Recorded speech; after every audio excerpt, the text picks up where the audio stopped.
Salut tout le monde, c'est Eric Legloire du podcast The CS Game et aujourd'hui on se retrouve pour un nouvel épisode et merci de nous rejoindre. Aujourd'hui je reçois Maxime Robles, SDR Manager chez Launcher. Ça va Maxime ? Ouais, très bien et toi? Ça va. Commence la journée. Du coup, bienvenue et merci d'être avec nous sur le podcast. Aujourd'hui, on va en fait parler de comment tu as fait en fait pour passer de BizDev à SDR Manager. Et du coup, pour commencer, est-ce que tu pourrais te présenter, nous raconter en fait ton parcours? Déjà enchanté, Eric. Et pour expliquer rapidement mon arrivée chez Launcher, j'ai commencé en tant que stagiaire il y a 2 ans de ça. J'ai commencé à Paris. On n'était pas encore un émetteur de tickets restaurants, du coup, je n'étais pas vraiment commercial à ce moment-là.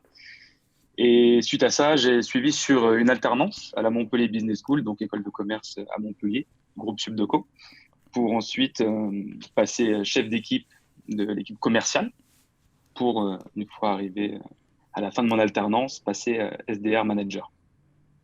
Ok. Et voilà. Et justement, quelles sont justement les 3 choses qui t'ont fait être bon et pour passer justement responsable d'équipe? Premièrement, ce qui est le plus important, je pense, c'est l'organisation. Ok.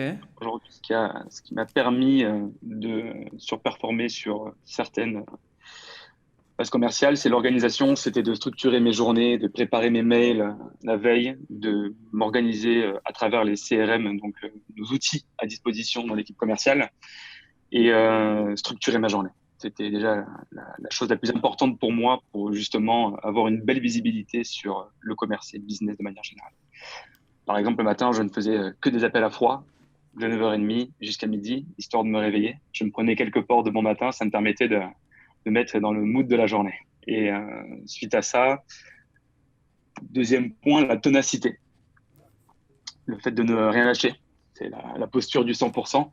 Chez Launcher, on dit la culture du max. Donc, rester motivé sur la durée, même du coup lors des appels, c'est le plus important. Le fait de rencontrer des secrétaires parfois qui mettent des blocages ou des personnes qui ne sont pas intéressées. L'objectif est de comprendre pourquoi ils ne sont pas intéressés, poser un maximum de questions et la ténacité est nécessaire dans ce genre de moment. Et pour le troisième point, il faut se remettre en question. C'est un point assez important, ne pas être persuadé que sa manière de travailler est la meilleure. On a la chance de travailler avec des équipes commerciales qui sont assez quand même professionnelles, avec des expériences différentes. Et ils ont tous beaucoup à nous apporter. Donc, je trouve quand même que c'est important de se remettre en question et d'aller voir un peu ailleurs ce qui se passe pour améliorer sa manière de bosser. Et justement, quand tu dis aller voir ailleurs, t'entends justement communiquer avec les autres équipes pour essayer de comprendre. Exactement. Ouais, c'est pas un très bon terme, mais c'est le fait d'écouter énormément le discours des autres, voir comment eux, ils travaillent en termes d'organisation sur les outils, les réponses aux objections qu'ils rencontrent, les tournures de phrases, le discours, donc le ton. Il y a beaucoup de choses à prendre. Chacun a sa manière de faire. On peut pas copier, mais on peut énormément s'inspirer pour personnaliser son discours et c'est ce qui fait ensuite notre force. Et justement, en plus de ce que tu disais que tu regardais justement comment ils s'organisaient, le ton qu'ils utilisent. Qu'est-ce que tu as appris concrètement justement en plus de ça? Alors, pour le coup, donc, avant de m'être réellement inspiré de ce qu'il faisait, je me suis énormément concentré sur ce que je faisais. Ok. J'étais, pour le coup, un peu égoïste au tout début de l'aventure. Et quelque chose m'a énormément libéré, c'était le fait d'arrêter de suivre le script que on avait du coup construit avec l'équipe commerciale pour vendre notre produit. Et une fois que je me suis lâché donc à ce niveau-là, j'ai commencé à improviser énormément, à être empathique auprès des prospects pour essayer de comprendre leurs besoins. Et c'est là où j'ai commencé à me découvrir en fait commercialement parlant. Donc poser les bonnes questions, trouver les bonnes réponses aux objections que l'on rencontre. Et, du coup, de manière générale, c'était vraiment l'élément clé qui m'a permis de débloquer. Donc, sortir de ma zone de confort. Et suite à ça, c'est là où j'ai commencé à découvrir en fait le discours des autres, les arguments des autres. J'ai fait un maximum pour les écouter, tester des approches que eux faisaient, voir si ça fonctionnait avec mon ton. Et suite à ça, voilà, j'ai découvert au fur et à mesure de bons tips que j'ai réussi à dupliquer et à mettre sur mon modèle. Ok, là justement, tu as dit plein de choses intéressantes. On va rebondir sur quelques détails. Tu disais du coup, justement en regardant ce que faisait l'autre équipe, tu as appris à être empathique. Comment tu fais justement quand tu l'es pas, pour justement une personne qui n'est pas empathique et une personne qui est empathique?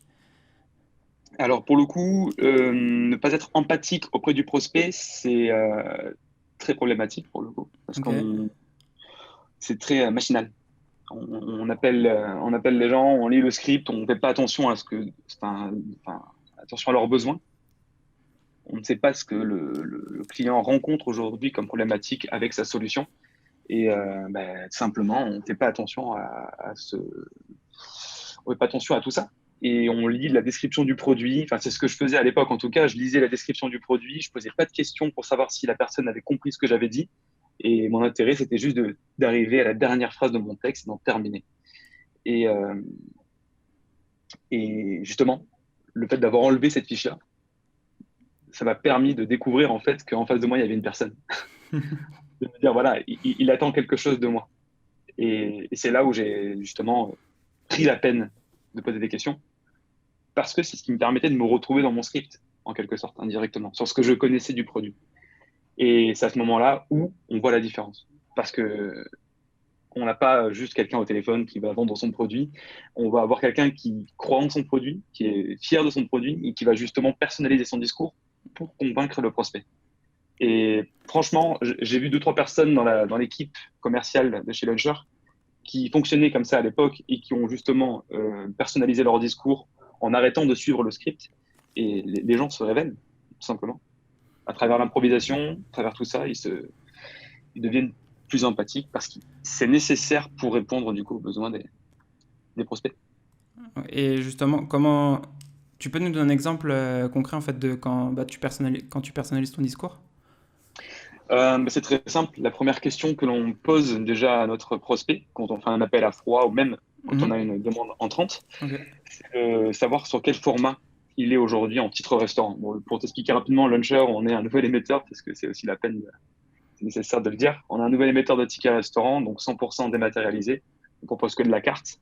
Et aujourd'hui, c'est de connaître un peu l'intérêt que peut avoir le prospect à passer à de la carte, en fait. Ok. Mais s'il a une solution de carte, il peut aussi rencontrer certaines contraintes que notre carte n'a pas, parce qu'on a des fonctionnalités qui permettent d'aller plus loin que les fonctionnalités basiques de la carte titre restaurant.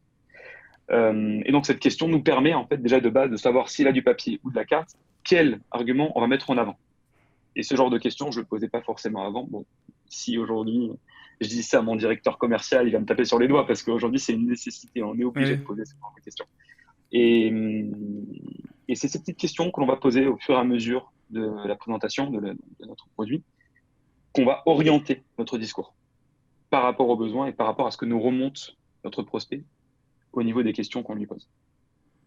Ok. Et du coup, justement, tu peux nous donner des exemples concrets en fait de ce que ça serait. On va prendre, je sais pas, bon, un exemple d'une startup qui a 50 employés. Et je sais pas, enfin, après, je ne sais pas exactement si les industries, ça change quelque chose pour toi, mais une startup tech, 50 employés qui est sur Paris. Du coup, qu'est-ce que ça serait plus ou moins en fait L'approche, l'approche que tu as et justement les questions que tu veux lui poser?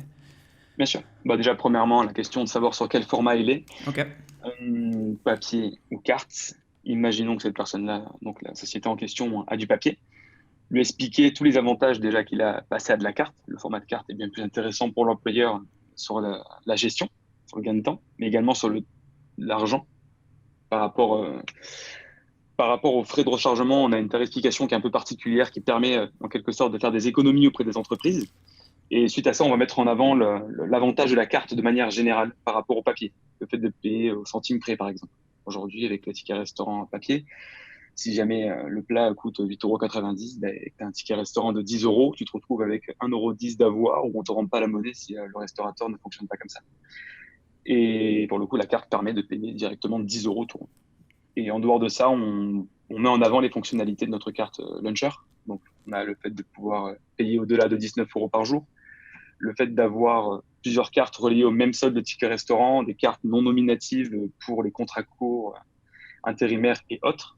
Et Mhm. sur Paris, et essentiellement sur Paris, on a aussi la commande groupée, donc le fait de pouvoir commander à plusieurs et de bénéficier de réductions jusqu'à 25% tous les midis. Et c'est des fonctionnalités qu'on ne retrouve nulle part ailleurs. Ok. Donc voilà ce que je mettrai en avant pour une société dans la tech. Surtout que cette application de commande groupée, donc l'application Launcher, Ouais. et les Parisiens en sont très friands dans le sens où ils vont manger directement dans les restaurants. Enfin, ils vont récupérer leurs commandes directement auprès des restaurants autour de leur entreprise. Et c'est assez pratique parce qu'aujourd'hui, on ne fait pas de commande livraison, mais on va directement faire du à emporter. Donc récupérer la commande sur place. Ok, justement, une fois que tu as découvert, enfin que tu as, posé cette question, ensuite, du coup, là, tu lui présentes les avantages de votre carte. Euh, Qu'est-ce que tu fais après? J'envoie le contrat. T'envoies le contrat? En Ok, général, tout non, simplement. Ok, en général, non, en toute tout modestie. simplement. C'est ça. En général, les fonctionnalités que l'on met en avant sont assez sexy et elles font tilt auprès des gens. Il faut savoir bien les amener, pas forcément déballer la présentation tout bêtement. C'est poser des questions pour justement orienter notre discours vers ses réels besoins. Et suite à ça, on envoie une présentation par mail en général. On les relance au bout d'une semaine, 2 semaines, parce que forcément, c'est des décisions qui ne se prennent pas sur un coup de tête du jour au lendemain. Ça se réfléchit. Et il faut répondre, du coup, à toutes les objections que peut avoir l'employeur et réussir à les séduire. Et il faut faire attention de ne pas non plus harceler le prospect en le relançant tous les jours en mode signez le contrat ou envoyez-moi une réponse positive. Et là, ce n'est qu'une question de bon sens. Il faut relancer intelligemment, donc de manière hebdomadaire, mensuelle, et quitte à faire part aussi de nouvelles fonctionnalités, discuter au niveau du prix. La tarification aussi, c'est un élément assez important. Comme je disais tout à l'heure, on arrive à faire la différence avec notre système. Et par moment, on peut revoir la tarification et c'est ce qui permet par moment de précipiter, même de faire en sorte que ça signe. Ok. Mais chaque cas est différent. Et justement, j'allais revenir sur ce que tu disais. Donc, nous disais relancer intelligemment, de façon hebdomadaire et mensuelle. Qu'est-ce que tu entends par intelligemment? Alors, c'est bon, quand je dis intelligemment, c'est un peu pour arrondir les bords, c'est juste ne pas relancer donc chaque jour par téléphone, par mail. En général, le parcours classique dans l'équipe commerciale chez Launcher, c'est on fait la présentation à l'oral, donc appel à froid. À ce moment-là, on propose du coup d'envoyer un mail de présentation et on propose du coup à l'interlocuteur de le relancer dans une semaine, voire 2 semaines. Et selon la réponse, on met un peu le curseur sur 3 voire 4 semaines. Mais on évite d'aller au-delà de 1 mois pour que le prospect se souvienne de nous. Et donc, on a des parcours dédiés où on a des mails. Donc, par exemple, la première relance, ça va être ce mail-là. Donc, on va l'envoyer au bout d'une semaine. Selon le retour de la personne, on continue du coup sur la déballe et on répond du coup aux objections. Sinon, on envoie du coup un deuxième mail et après, on entame sur un troisième. Et en général, c'est le marketing qui reprend le relais si jamais on n'arrive pas à aller plus loin que ça. Mais pour revenir sur le terme intelligemment, c'est surtout s'adapter à notre prospect. Si on voit que Ouais. c'est quelqu'un qui est assez ouvert à la discussion, qui apprécie notre solution, on va avoir plus tendance à le relancer toutes les semaines et à essayer de prendre des nouvelles parce que justement, on est des sales et notre intérêt, c'est de signer un maximum de contrats et au plus vite sans forcément harceler le prospect. Et on peut avoir des personnes très réfractaires aux appels et aux relances qui réagissent très mal forcément quand on leur envoie un email juste après avoir fait une présentation. Et, euh, et dans ce cas-là, on préfère attendre 1 mois et prendre ça avec des petites pincettes. Et justement, tu étais en train de dire que vous répondez aux objections. Toi, tu préfères répondre aux objections par mail ou justement tu décroches le téléphone pour répondre aux objections? Les objections, on préfère y répondre par téléphone Ok, ouais. parce que le message qui est véhiculé par écrit n'est jamais le même qu'à l'oral. Et ça, c'est nécessaire de voir une objection du coup par mail, un retour client, de l'appeler juste après, d'essayer de l'avoir au téléphone et de lui expliquer du coup les arguments pour répondre à son objection. Par mail, ça a beaucoup moins d'impact et le message communiqué peut ne pas être bien perçu, Ok. perçu comme nous on aimerait qu'il soit perçu. Et c'est pour ça que c'est nécessaire de répondre au téléphone, enfin, d'appeler directement le prospect au téléphone. Et même ce que j'allais dire, justement, même parfois aussi le prospect, justement, il va te dire quelque chose par mail et ça ne veut pas forcément dire ce que tu penses aussi. Il faut que tu essayes de comprendre ce qu'il y a derrière sa réponse. C'est-à-dire, Il y a des prospects, ils vont dire j'ai déjà une solution. Tu sais, par exemple, il se répond on a déjà une solution. Et il te répond que ça. Du coup, toi, si tu commences à rentrer dans un email pour lui dire ouais, mais ma solution, elle est mieux elle est mieux que celle que tu as, tu sais même pas ce qu'il a comme solution. Donc, comment tu peux lui répondre? alors dans ce cas-là, c'est de comprendre la raison pour laquelle il n'est pas ouvert à la Ouais. discussion. Et là, pour le coup, on personnalise énormément nos mails dans ce genre de situation et on va essayer au mieux d'avoir la réponse à notre question, de savoir quel format est là, quitte Ouais. à rappeler une semaine après en espérant qu'il nous ait oublié et qu'au moment où on le rappelle, on peut du coup en placer une. Ouais. Mais il y a pas de règle là-dessus. Ok. Si on veut faire par mail, à ce moment-là, on peut faire par mail. Si on préfère ne pas répondre et rappeler une semaine après, je te cache pas que j'aurais opté pour le coup sur le fait d'attendre une semaine et de rappeler parce qu'on les prend de court Ouais. et que c'est l'occasion justement d'échanger et d'avoir la réponse plus facilement. Alors que par mail, il peut oublier, on va du coup relancer et parfois ça peut être du coup mal reçu. Ok, ok. Justement, je voulais revenir un peu sur ce que tu disais au début. Bon, tu nous parlais justement que tu étais organisé. Enfin, c'est une des choses en fait qui fait que tu es bon en tant que vendeur. Tu dis que tu structurais ta journée. Le matin, de 9h30 à 12h30, tu faisais tes appels à froid. Tu peux nous décrire un peu plus en détail justement ta journée? Comme tu... Ma journée. Ouais, Ok. Pour la journée, c'était très simple. Donc, elle se préparait déjà la veille. ouais, Parce qu'à 18h15, 18h30, euh, je me calais devant mon CRM, donc Salesforce, et je commençais à regarder tous les mails que je devais faire pour le lendemain.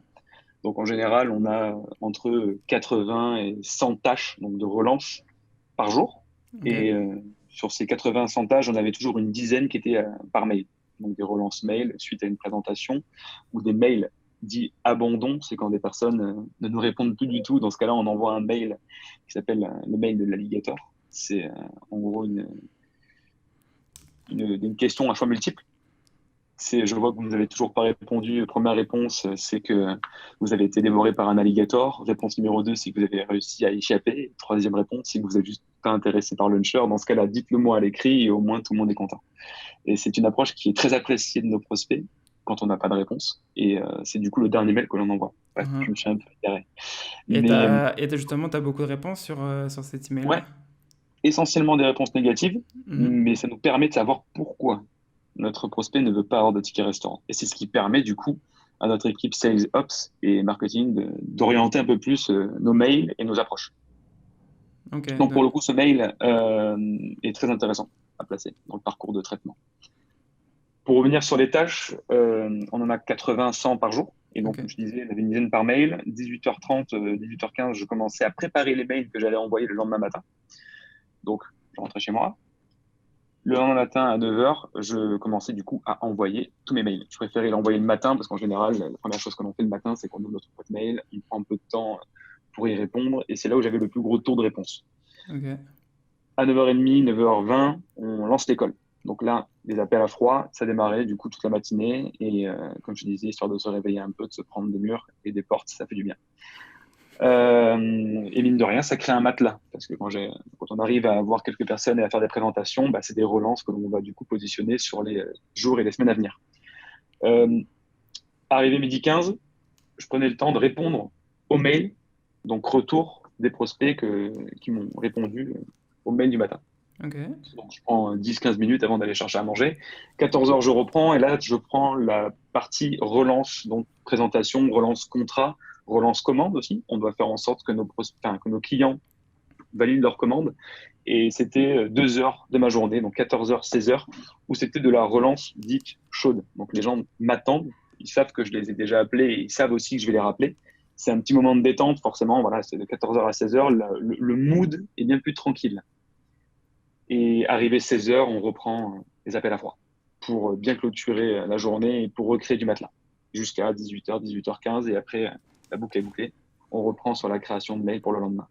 Et c'est important, j'insiste sur le mood de la relance, présentation, du call, etc. D'avoir le mindset de 9h30 à midi en mode je suis un chasseur, call. C'est là où la ténacité est importante. Je vais faire en sorte de faire un coup d'épaule sur chaque porte. Je vais faire en sorte d'aller créer du matelas. Je vais être au taquet. Enfin, j'avais un peu cette manie de prendre des cafés de 9h à midi sans arrêt. J'en prenais un toutes les demi-heures. C'était un peu pour me réveiller et j'arrivais devant le téléphone, j'étais un fou, quoi. Je faisais vraiment en sorte de balancer un maximum de présentations, de faire un maximum de présentations auprès de tous les prospects, d'envoyer un maximum de mails et de structurer tout ce matelas. Et arrivé 14h après avoir mangé, forcément, on a un petit coup de barre. Et c'est à ce moment-là où je me permettais de faire les relances qui m'attendaient de 14h à 16h. Et c'est là où j'étais un peu plus tranquille. J'avais un mood, on va dire, plus amical, beaucoup moins agressif que l'on peut avoir lors d'un call. Et à 16h, je me remotivais et je repartais pour faire de l'appel à froid. Et c'était, voilà, ma journée était structurée comme ça. Je préférais m'occuper des mails et de tout le côté administratif entre midi et 2 et à 19h, 20h, quand j'avais un peu plus de temps chez moi le soir. Et justement, je voulais revenir un peu sur ce que tu disais. Donc, de 9h30 à midi et demi, c'était tes heures d'appel à froid. Ouais. Tu faisais combien d'appels en fait par jour à peu près? Alors, au tout début de mon aventure, je tournais entre 120 et 140 appels par jour. Ok. Et pour le coup, assez important chez nous. La déballe, de manière générale, la présentation de notre produit dure entre 8 et 12 minutes selon les appels. Parfois, ça peut durer une demi-heure, trois quarts d'heure quand le prospect a beaucoup de questions. Et avec le temps, j'ai réduit à 60 appels par jour. Ok. La cible vers laquelle on m'a orienté, en gros, la team commerciale aujourd'hui est séparée en trois, donc la commerciale sédentaire à Montpellier, Mhm. parce que oui, Venture et Montpellier. On a du coup trois secteurs. On a les small qui sont de 1 à 20 salariés, Mhm. donc la cible, 20, 50 et 50 et 100. Et les présentations au téléphone donc, étaient bien plus longues sur le 50 et 100 parce qu'ils avaient beaucoup de questions et que les objections étaient nombreuses, contrairement à l'équipe 1-20 où là, le discours était plus orienté vers l'évangélisation des titres restaurants. On devait expliquer pourquoi les tickets restaurants étaient intéressants pour l'employeur. Et donc, pour revenir sur le sujet, je passais de moins en moins d'appels parce que ma cible était de plus en plus grande et je suis passé sur la team large, 51-100. Et c'est la raison pour laquelle je faisais moins d'appels, je faisais plus de mails, je prenais plus de temps lors des échanges et j'essayais de traiter un maximum de tâches. Donc, comme je te disais, on avait 80 à 100 tâches par jour Mhm. positionnées, mais en réalité, on en fait 60, 70. Et on décalait les tâches moins importantes et qu'on n'a pas forcément eu le temps de gérer dans la journée. On les décale au lendemain et au jour d'après. Et comment tu faisais pour justement t'organiser sur ces 3 heures d'appel? Tu disais, bah, au début, tu faisais entre 120 et 140 appels. Après, tu es passé à 60 appels. Sur les 60, je ne sais pas si c'était 60 entreprises ou que tu appelais à chaque fois, mais en gros, comment tu faisais pour dire je commence par cette boîte-là, enfin, je commence par ces boîtes-là et je termine par ces boîtes-là?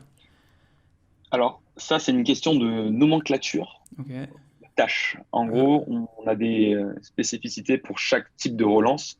Par exemple, quand on a fait une présentation, on met une tâche au lendemain, donc, ou la semaine d'après, relance, présentation. Pareil pour le contrat, relance contrat, etc.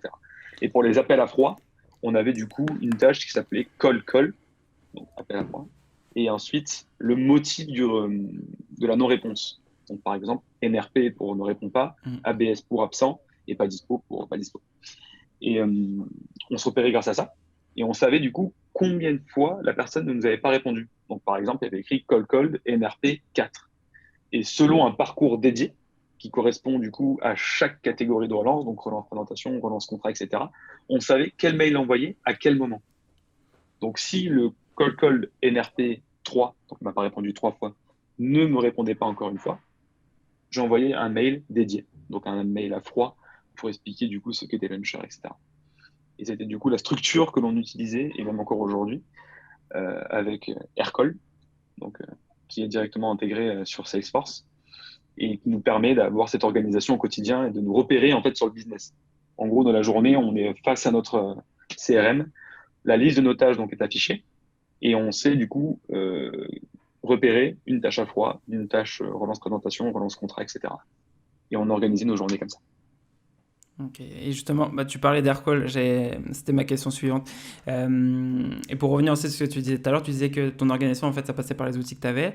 Quel est l'outil dont tu ne peux pas te passer, que tu as dans ton stack? Euh, Très bonne question. Je pense que Slack, donc notre moyen de communication en Hein. interne, pardon, est vraiment l'outil nécessaire à l'entreprise de manière générale, Ok. mais aussi pour l'équipe commerciale. Dès qu'on a un problème, on pouvait communiquer directement auprès de l'équipe, donc sur les objections que l'on rencontrait, même directement au téléphone. Si jamais j'ai une personne qui me sort une objection, je n'ai pas la réponse, je savais que j'avais un collègue qui était prêt à répondre à cette question-là, par exemple sur la réglementation. Je lui envoyais un Slack, donc un message privé, en lui Mhm. demandant, voilà, il y a cette personne-là qui me dit ça au téléphone, qu'est-ce que je peux lui répondre? Et là, il me sortait la réponse en direct, c'était un pur bonheur. Du coup, je pouvais répondre directement au téléphone tout en restant crédible. Je changeais de sujet le temps que mon collègue m'envoie la réponse. Et dès que j'avais la réponse, je l'envoyais et c'était super crédible. Et pour le coup, rester confiant durant l'échange, ça permet aussi de driver un peu l'appel, de garder la main sur l'échange. Parce que si on montre qu'on est en train d'hésiter et qu'on est en train de chercher, on se décrédibilise. Et on perd confiance et durant l'appel, ça ne va plus. Et Slack, voilà, c'est super important par rapport à ça, même pour les soucis techniques, quand on doit faire des relances commandes et qu'on n'arrive pas à accompagner notre prospect pour la commande. Pareil, on a une équipe, donc du coup, support client, Mhm. CSM, Care, qui va nous aider à finaliser la commande. Et pour le coup, tous les secteurs d'activité confondus, donc marketing, sales ops, CSM, Care, la team Inno, donc les développeurs, tout le monde est disponible sur Slack. Ils sont super réactifs. Et, euh, et c'est dingue. La prise de décision est très rapide. Là, c'est un bonheur. En termes de communication, c'est juste un beau travail d'équipe et très rapide, donc très appréciable pour le coup. Un outil dont je pourrais pas me passer. Ouais, c'est ce que j'allais dire justement, j'allais dire Slack justement, mais t'as répondu justement au pourquoi, parce que j'ai généralement, enfin Slack c'est pas vu comme un outil, bah, quand tu dis ouais c'est quoi, c'est quoi les outils que tu utilises, généralement on ne dit pas Slack, et justement j'ai bien aimé la façon comment tu parlais et t'expliquais que justement ça, bah, c'est un très bon outil pour ton appui commercial. Et quand on s'est parlé avant d'enregistrer l'épisode, tu m'avais dit que quand tu as commencé chez Launcher, tu as une personne qui s'est assise avec toi et qui t'a dit qu'elle allait te former. Donc, Exact. un mentor. Est-ce que tu peux nous dire comment c'est passé, enfin, pourquoi cette personne elle s'est assise avec toi et elle a commencé à vouloir te former? Un grand moment dans mon aventure. Euh, Très simplement, j'étais du coup à Paris à l'époque, donc en tant que stagiaire. Après, je suis arrivé à Montpellier au bout de 5 mois.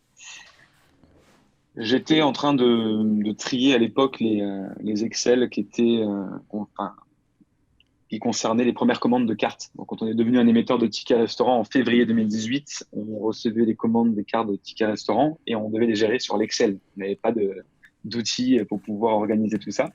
C'était un peu l'enfer et j'étais en fait en train de trier cet Excel-là sans plus. Et du coup, le nouveau directeur commercial qui venait tout juste d'arriver est arrivé derrière moi, du coup, pendant que je travaillais. Il m'a dit, écoute, tu es en train de faire quoi? Je lui ai dit, ben, je suis en train de gérer cet Excel-là. Et il m'a dit, mais écoute, on se donne rendez-vous lundi prochain à 9h et on va te faire bosser un peu. Je dis, mais c'est-à-dire, et puis on va se voir dans une salle de réu et on va se caler, histoire de travailler un peu les appels. Je fais, ah ok, d'accord, mais pas de souci. Du coup, le lundi d'après, j'arrive 9h dans la salle de réu, il m'attendait. Sur son ordinateur, il était un peu occupé. J'entre dans la salle, il sort son téléphone, il me le donne, et il me dit, regarde dans les yeux, il me fait, vas-y, appelle. Alors, pour le coup, j'avais jamais à l'époque fait d'appel, donc du coup de prospection. Je n'avais jamais appelé. Et du coup, tu n'étais pas du tout Euh, préparé, quoi. Pas du tout. T'avais pas dit. J'étais pas du tout à l'aise. Et surtout qu'en face, donc le fameux directeur commercial, qui s'appelle Julien, était du coup le meilleur commercial de chez Groupon Europe pendant 3 années consécutives. Donc, en dehors de la pression qu'il y avait déjà sur mes compétences, j'avais aussi la pression de l'expérience passée de ce mentor, au Ouais. final. Et il m'a dit, go, on appelle. Et là, j'ai pris le téléphone, j'ai appelé une société au pif et j'ai commencé à faire la déballe. Je dis, ouais, bonjour, Maxime, de Launcher, de Titre Resto. Et là, de suite, il me dit, raccroche. Je fais, ok. pas de souci. Je raccroche et là, il Ça me fait non, commence non, non, bien. ça va pas. Ouais, exactement. Je me suis dit, oh là là, qu'est-ce que j'ai dit? C'était juste l'intro. Il n'y avait Ouais. même pas 5 secondes d'appel. Donc, la frustration était bien présente. Et là, il me dit, non, non, ça va pas. C'est ton ton. C'est pas bon là. On dirait que tu vas annoncer un truc de grave. Non, tu appelles le mec pour être enthousiaste, etc. J'ai fait, ok, pas de souci. Et là, je rappelle notre entreprise et rebelote. Au bout de 20 secondes de présentation, il me recoupe, il me dit raccroche et là, on retravaille. Et ça pendant une semaine, matin et après-midi. Et au début, j'étais pas chaud parce que je ne voulais pas du tout me faire travailler dans ces conditions-là donc pendant une semaine. Et au final, j'en suis sorti. Je- je- J'avais tellement appris en l'espace d'une semaine. En dehors d'être un bon menteur, c'était un très bon pédagogue et il m'a bien transmis les, euh, les compétences à avoir surtout durant les appels, autant sur la confiance, sur la manière de téléphoner, sur le ton, sur les approches, sur les questions à poser. Et en l'espace d'une semaine, j'avais, en toute modestie, quand même bien progressé. Et une fois que cette semaine était passée, j'ai commencé du coup à me travailler tout seul mon discours. Et c'est là où on avait travaillé sur ce fameux script que je suivais et c'est là où je me retrouvais. Ça me rassurait d'avoir ça. J'étais vraiment rassuré d'avoir ce petit script durant mes appels. À chaque fois, dès que je me perdais, si le prospect me posait une question en plein milieu de ma déballe, ben, je savais qu'il y avait ce petit script où je me retrouvais. J'étais un peu réconforté par ça, quoi. Et on peut du coup parler là-dessus. C'est qu'une fois que je l'avais enlevé, en sortant de ma zone de confort, c'est là où j'ai commencé à peaufiner le discours. Justement, j'allais te demander, pour, donc du coup, ton mentor, qu'est-ce qu'il t'a appris en plus de ça? Aujourd'hui, tu parles encore avec lui? Ouais. Il te coach encore?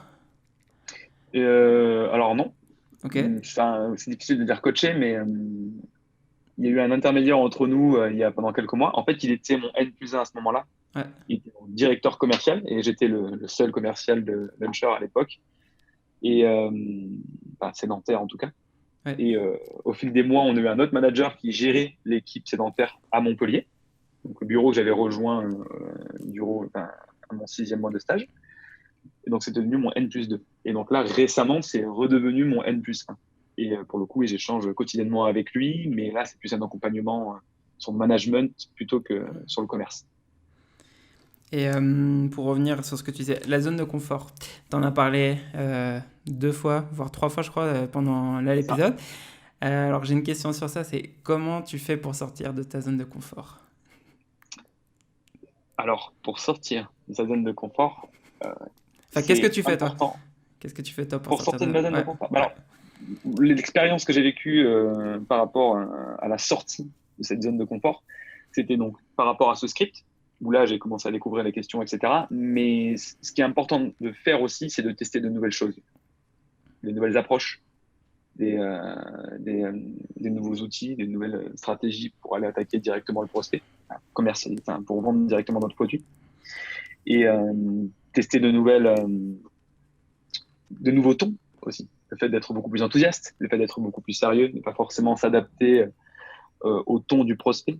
Et j'encourage vraiment les commerciaux de justement même changer de secteur d'activité. Aujourd'hui, on a la chance avec Launcher d'avoir une équipe qui commercialise, qui appelle directement les restaurateurs. On a une équipe qui va commercialiser des tickets restaurants pour les entreprises de 1 à 100 salariés. On a l'équipe SDR qui va prendre des rendez-vous. Enfin bref, on a plein de différents secteurs commerciaux chez Launcher. Et ce qui était vachement intéressant, c'est de pouvoir justement faire une sorte de vie ma vie, d'aller voir donc l'équipe resto et de passer des calls avec eux. Et là, justement, on sort de notre zone de confort. On se trouve à une personne qui a des besoins complètement différents des prospects qu'on a l'habitude d'appeler.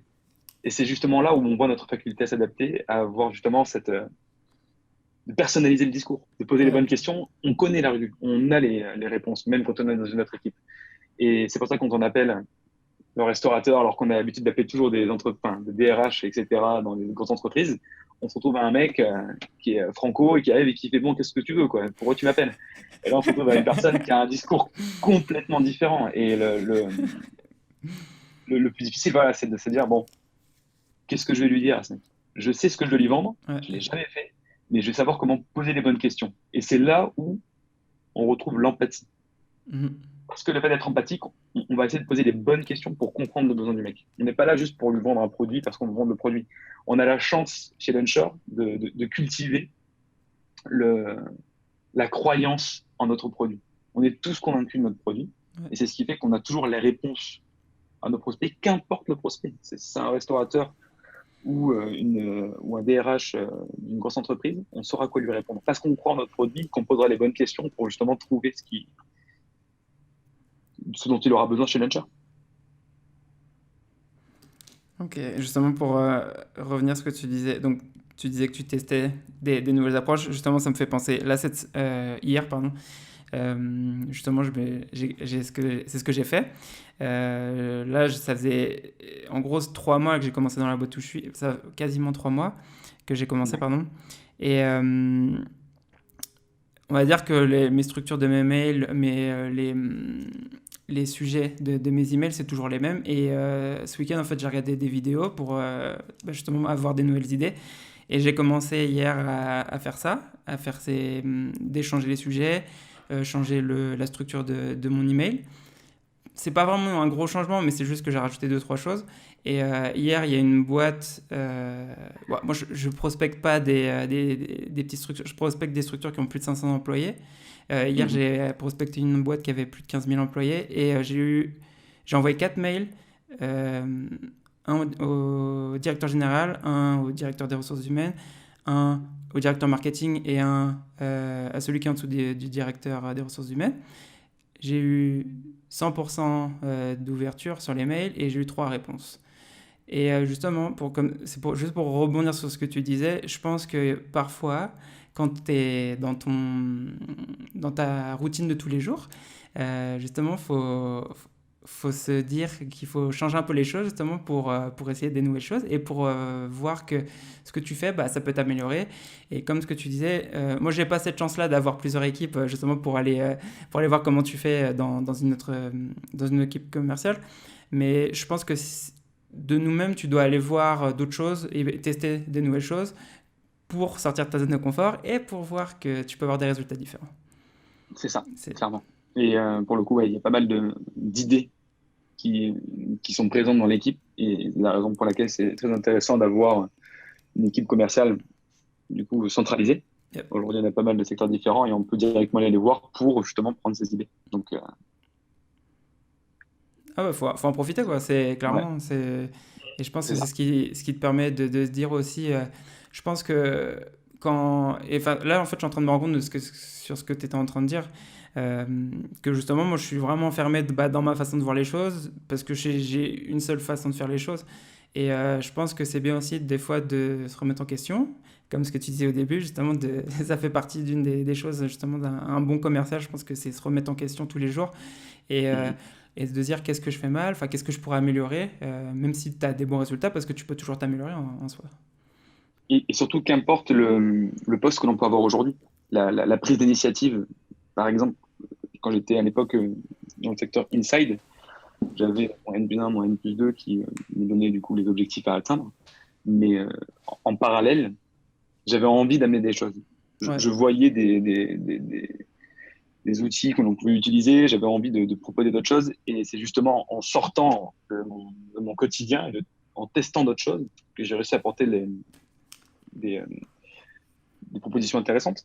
Et c'est en sortant encore une fois de cette zone de confort, c'est en testant des choses, en prenant des initiatives que l'on arrive à créer de la valeur et à faire Exactement. aussi gagner du temps selon les outils. Et pareil pour que je parle, pense, aux mails que tu utilises, le fait d'avoir changé cette approche-là. Nous aussi encore, chez Venture, on est en train de travailler sur les relances vidéo, les web démos.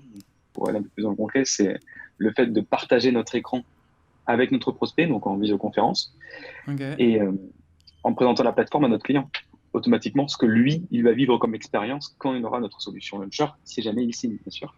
Mais de voir ce qu'il va vivre et ce que ses salariés aussi vont vivre avec la solution Launcher. Et donc, il y a cette approche-là donc, de web conférence, donc, dite web démo chez Launcher. Et Hein. on a aussi la partie relance vidéo, où on va envoyer une vidéo donc, à froid à nos prospects, Mhm. avec une petite miniature qui est quand même assez attrayante.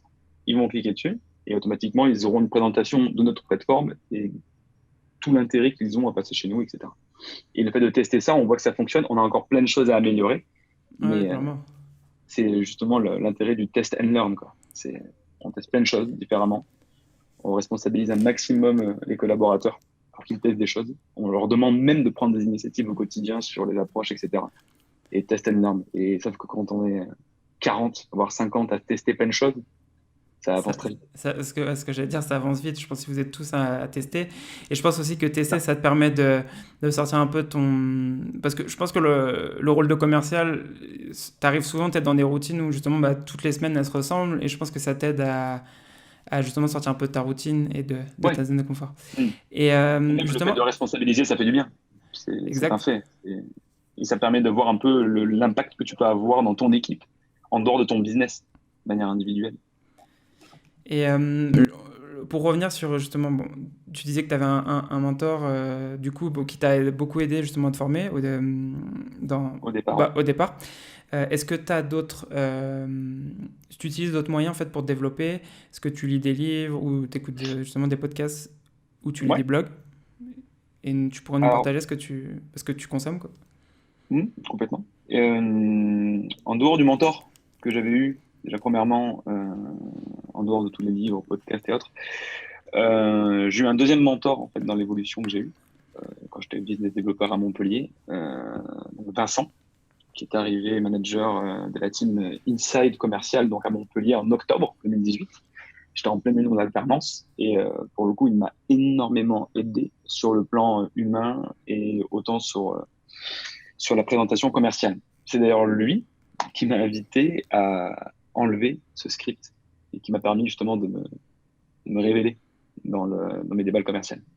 Donc, j'ai eu deux mentors différents dans ce parcours. Lui a beaucoup plus été dans le côté humain, relationnel, etc. Et qui m'a permis, en fait, au fil de l'eau, à atteindre ce poste de chef d'équipe au mois de mai et de me mettre sur le devant de la scène et qui m'a mis en valeur, en fait, par rapport à ce que j'avais réussi à faire.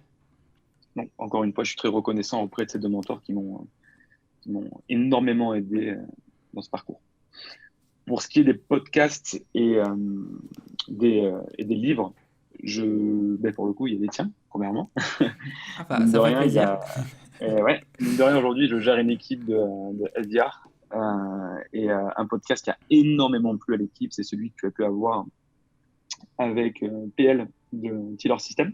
Mm. Donc, comment manager son équipe SDR. Donc, merci PL. Et, euh, et ça nous a énormément aidé sur l'organisation. On a testé des choses qui ont fonctionné, d'autres non, mais c'était vraiment super. Et on recommande énormément les podcasts aussi auprès des équipes. Et pour ce qui est des livres, on a Qui a piqué mon fromage, qui est très sympa. Et là, encore une fois, je remercie mon deuxième mentor, Vincent, qui me l'a recommandé. C'est un livre qui parle énormément du changement et de la communication. Et donc, comment anticiper le changement autour de soi. Donc, le changement au quotidien, donc, que l'on peut rencontrer au travail sur le plan pro, sur le côté perso également, et comment s'adapter à tout ça. Et donc, sur Qui a piqué mon fromage, c'est surtout s'orienter vers le fromage, c'est aller vers l'opportunité. Et il y a plein de tips sur la communication, sur la manière de fonctionner au quotidien. Et je trouve ce livre, pour le coup, très inspirant. Et au niveau des podcasts, je ne t'avais également parlé, c'était Génération Do It Yourself, qui remet du coup des bibliographies de personnes ayant réussi à travers des affaires entrepreneuriales, où d'ailleurs Loïc Soubéran, notre CEO, est passé. Et je trouve ces formats, pour le coup, très enrichissants. Ok. Bah, du coup, bah, merci. Jusqu'à maintenant, bah, là, l'interview est terminée, mais on va terminer avec un défi. Justement bah, pour les auditeurs qui sont en train de l'écouter et qui cherchent à s'améliorer. Donc du coup, quel serait ton défi à mettre en place dès demain dans leur poste de vendeur pour les aider à s'améliorer? Pas très original, parce qu'on en a énormément parlé, mais je pense que c'est le test and learn. Sortir de la zone de confort, c'est regarder là où on en est aujourd'hui, voir ce que l'on arrive à produire, regarder l'organisation qui est en place et ce qu'on a déjà réussi à faire et trouver et définir des axes d'amélioration, voir sur quoi on peut progresser, se remettre en question et se dire, OK, à partir de demain, je vais procéder comme ça pour justement voir si ça fonctionne. Et je vais tester telle approche pour voir si ça fonctionne, et ainsi de suite. C'est avec la répétition et la ténacité que l'on arrive à découvrir des bons petits tips. Et mieux vaut les trouver soi-même, parce que premièrement, on est déjà bien plus fiers, mais surtout, c'est des choses qui correspondent à ce que nous, on est. Donc, voilà le petit défi que je donnerais. Merci Maxime et merci de nous avoir écoutés pour cet épisode et c'était super sympa d'avoir accepté cette invitation justement pour nous raconter en fait comment tu t'organisais donc du coup dans ton rôle et enfin tout ce qui a fait que tu es le vendeur aujourd'hui que tu es et merci. À plus tard. Mais merci à toi, c'est avec plaisir. À plus. Merci d'avoir écouté cet épisode de The Sales Game. Si t'aimes le podcast, abonne-toi, laisse un commentaire, une note, partage-le avec tes potes, fais-le écouter à ta mère, en gros, fais-en ce que tu veux. Et ça serait top aussi si tu pouvais m'aider à le partager. On se revoit dans le prochain épisode. Ciao!